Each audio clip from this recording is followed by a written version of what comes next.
تو جب میں آغا صاحب کو دیکھتا ہوں اور اس سے جب میں پیچھے جاتا ہوں اور رہبر کو میں دیکھتا ہوں امام خمینی رضوان اللہ علیہ کو دیکھتا ہوں، تو دیکھیں میں نے پہلے بتایا میرا آغا صاحب سے تعلق نہیں ہے، صرف ایک تعلق ہے، میں ان کی کتابیں پڑھتا ہوں اور ان کی گفتگو سنتا ہوں، اس سے زیادہ میرا تعلق نہیں ہے۔ لیکن میں یہ بات اپنی تحقیق کی بنیاد پہ کہنے کے لیے جرأت کر سکتا ہوں آپ علماء کرام کی موجودگی میں کہ اس وقت مجھے یہ نہیں پتا یہاں پر رہبر کا کون وکیل ہے، کون نمائندہ، قطعاً مجھے نہیں پتا، لیکن میں اپنی تحقیق کی بنیاد پر ایک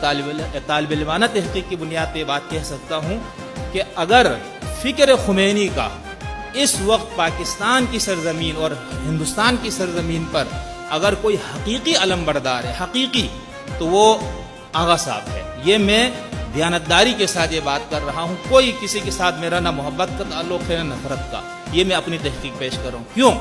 آپ امام خمینی رضوان اللہ علیہ کو دیکھیں، 1945 میں کشف الاسرار میں جو امام خمینی نظر آتے ہیں وہ 1962 کے بعد وہ خمینی تبدیل آپ کو نظر آتے ہیں۔ ہمارے یہاں پر نفرت کے سوداگروں کو میں نے دیکھا کہ وہ کشف الاسرار کشف الاسرار کشف الاسرار اس سے حوالے دے دے کے یہ بتانے کی کوشش کرتے ہیں کہ انہوں نے تقیہ کی بنیاد پہ یہ کام کیا تھا۔ میں نہیں سمجھتا یہ بات، جس درد دل کے ساتھ انہوں نے اتحاد کا علم بلند کیا، اسی درد دل کے ساتھ بلکہ ان سے آگے جا کر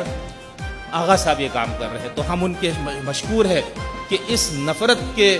سوداگروں کے معاشرے میں یہاں پر امن کا پیغام،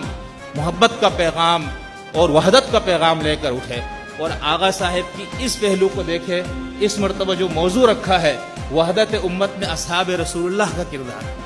مجھے ایک دو دوستوں نے کہا کہ اس پہ کیا بات کرو گے، کہ بھئی افتراق ہی اس بنیاد پہ ہے، نفرتیں ہی ان بنیادوں پر ہے جو تاریخ میں بہت سی چیزیں درج ہے۔ تو میں نے کہا یہی تو آغا صاحب کی خوبی ہے کہ آپ جن چیزوں کو نفرت کے سوداگر، تاریخ کے کچھ واقعات کو غلط صحیح سب مکس ہے اس کے اندر،